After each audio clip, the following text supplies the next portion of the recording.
India versus south Africa first ODI match అయితే మన India అయితే ఒక టఫెస్ట్ విన్ అయితే గెలిచింది. ఎందుకంటే ఒకానొక సమయంలో సౌత్ ఆఫ్రికా గెలుస్తుందేమో అని అనిపించింది. ఎందుకంటే వాళ్ళు కూడా బ్యాక్ ఆన్ అంతే టఫ్గా ఫైట్ చేశారు. ఇక రేపైతే రెండో ఓడిఐ మ్యాచ్ అయితే జరగబోతుంది. ఇక ఈ ఓడిఐ మ్యాచ్ అయితే రాయ్పూర్లో జరగబోతుంది. ఇక ఈ ఓడిఐ మ్యాచ్లో జరగబోయి ఒక టఫెస్ట్ బ్యాటిల్స్. అలానే ఈ ఓడిఐ మ్యాచ్లో ప్రబబుల్ ప్లేయింగ్ 11s ఎలా ఉంటాయి బోత్ ద టీమ్స్, అలానే ఈ ఓడిఐ మ్యాచ్ ఆడబోయి రాయ్పూర్ పిచ్ ఎలా ఉండబోతుందో ఈ వీడియోలో మనము క్లియర్గా తెలుసుకుందాం.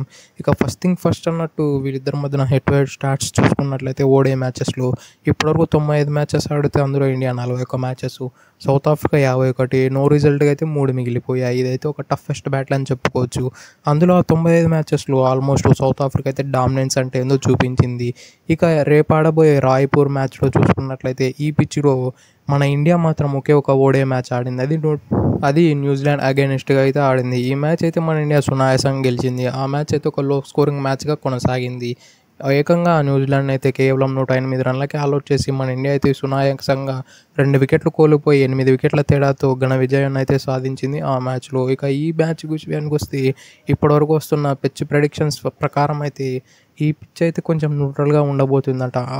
ఆ న్యూజిలాండ్ మ్యాచ్ ఎలా అయితే జరిగిందో అలా వన్ సైడెడ్ కాకుండా ఈ మ్యాచ్లో అయితే పిచ్ అనేది కొంచెం న్యూట్రల్గా బిహేవ్ చేసే అవకాశాలు చాలా ఎక్కువగా ఉన్నాయని ఇప్పటివరకు వస్తున్న సమాచారం అయితే చెబుతున్నాయి. లిటరల్లీ ఇనీషియల్లీ అయితే ఆ సీమ్ మూమెంట్ మరియు ఎక్స్ట్రా బౌన్స్ అయితే లభిస్తుందంటే ఫాస్ట్ బౌలర్లకి. పోను ఆ పిచ్లోనే డెన్స్ ఓపెన్ అయ్యి డెఫినెట్లీ స్పిన్నర్స్ కూడా ప్లేలోకి వస్తారని ఇప్పటివరకు వచ్చిన న్యూస్ అయితే చెబుతుంది. ఫస్ట్లో ఇనీషియల్లీ అయితే డెఫినెట్లీ ఫాస్ట్ బౌలర్లకు అయితే హెల్ప్ ఉంటుంది. పోను అంటే ఈ వింటర్ సీజన్లో డెఫినెట్లీ ఇండియాలో డ్యూ అయితే ఎక్కువగా ఉండబోతుంది.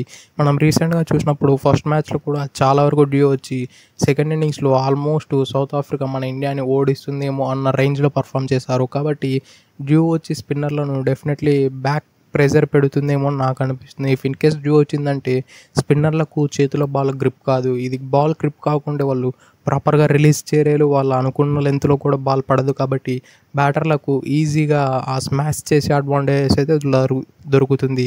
కాబట్టి డ్యూ కూడా రాకుండా ఉన్నట్లయితే డెఫినెట్లీ అదొక పండగ అని చెప్పుకోవచ్చు బౌలర్లకి, మెయిన్లీ స్పిన్ బౌలర్లకి. ఈ మ్యాచ్లో జరిగిన ఒక మ్యాచ్ అయితే చేజింగ్ చేసి మన ఇండియా అయితే గెలిచింది. కాబట్టి టాస్ గెలిచిన ఏ ప్లేయర్ అయినా ఫస్ట్ బౌలింగ్ తీసుకోవడానికి ప్రిఫర్ చేస్తారు. అందులో ఈ డ్యూ ఫ్యాక్టర్ కూడా ఒక పెద్ద ఫ్యాక్టర్ ఉంది. కాబట్టి డెఫినెట్లీ ఫస్ట్ అయితే బౌలింగ్ తీసుకోవడానికే చాలా వరకు ఆసక్తి చూపిస్తూ ఉంటారు.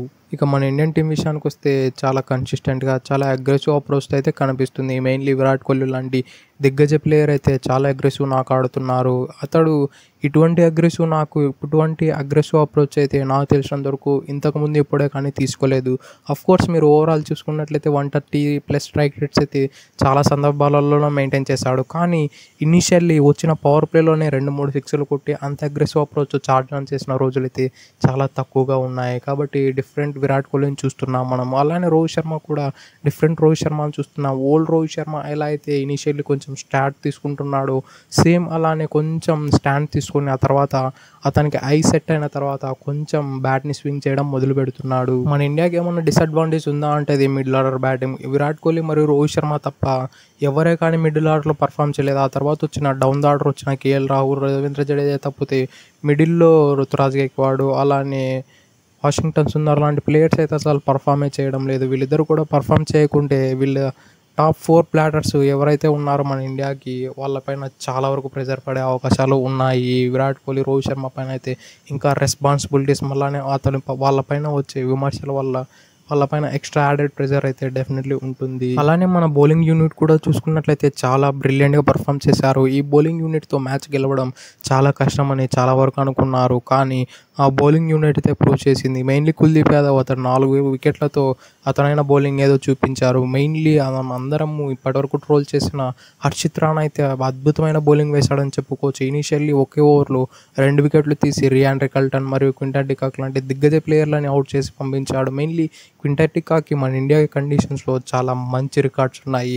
ఈవెన్ అతన్ని మనం ఐపీఎల్లో చూసుకున్నా కూడా అటువంటి బ్యాటింగ్ చేస్తాడు. ఇండియా అగేన్స్ట్ అయినా కూడా అతడు అటువంటి దిగ్గజ బ్యాటింగ్ చేశాడు. కాబట్టి మన ఇండియా ఎప్పుడే కానీ బ్యాక్ ఫుట్లో ఉంటుందేమో అని నాకు అనిపించింది. కానీ హర్షిత్ రాణా వచ్చి బ్రిలియంట్ బాల్ వేసి బ్రిలియంట్ అవుట్ స్వింగర్తో సెటప్ చేసి ఇంకో అవుట్ స్వింగర్తో వికెట్ తీసి మన ఇండియాకి అయితే ఆ రిలీఫ్ని అయితే అందించాడు. ఇక మన ఇండియన్ ప్లేయింగ్ 11 విషయానికి వస్తే నాకు తెలిసినంత వరకు ఎటువంటి చేంజెస్ జరగకపోవచ్చేమో అని నేను అనుకుంటున్నా. ఇక సౌత్ ఆఫ్రికా విషయానికి వస్తే ఈవెన్ సౌత్ ఆఫ్రికా కూడా one of the toughest fight ఇచ్చిందని చెప్పుకోవచ్చు. ఇనీషియల్లీ 4 వికెట్లు కోల్పోయిన తర్వాత కూడా ఆ నెంబర్ 4లో వచ్చిన బెక్స్బీ, నెంబర్ 5లో వచ్చిన టోనీ డిజాజ్ అయితే స్టక్ అయిపోయారు క్రీజ్ దగ్గర. ఏమన్నా బ్యాటింగ్ చేశారు. ఆ తర్వాత వచ్చిన డెవాల్ బ్రావిస్, మోకో యాన్సన్ వాళ్ళైన పవర్ హిట్టింగ్తో మన ఇండియాకైతే ఆల్మోస్ట్ లాస్ట్ ఓవర్ వరకు మ్యాచ్ని తీసుకొచ్చారంటే హ్యాట్సాప్ చెప్పి తీరాల్సిందే. మనందరము డెవాల్ బ్రావిస్ అలానే మోకో యాన్సన్ ఇటువంటి ప్లేయర్స్ యొక్క బ్యాటింగ్ అయితే చూసాం. వీళ్ళు ఆడగలుగుతారు అన్న ఒక కాన్ఫిడెన్స్, నమ్మకం అన్నీ ఉంది. కానీ అందరినీ సర్ప్రైజ్ చేస్తూ లాస్ట్లో నెంబర్ 8 ఆర్ నెంబర్ 9లో వచ్చిన కార్బిన్ బాష్ అయితే అందరినీ సర్ప్రైజ్ చేశాడు.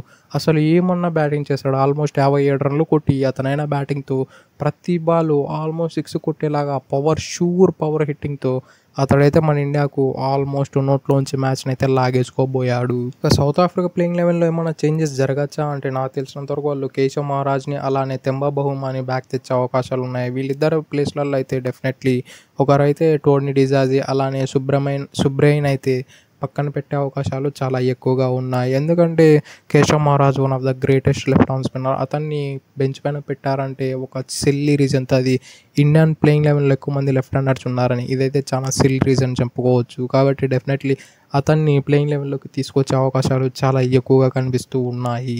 That's it for today. ఇలాంటి మరిన్ని వీడియోల కోసం మన ఛానల్ సబ్స్క్రైబ్ చేసి డైలీ ఫాలో కండి. Thank you for it. Have a nice day.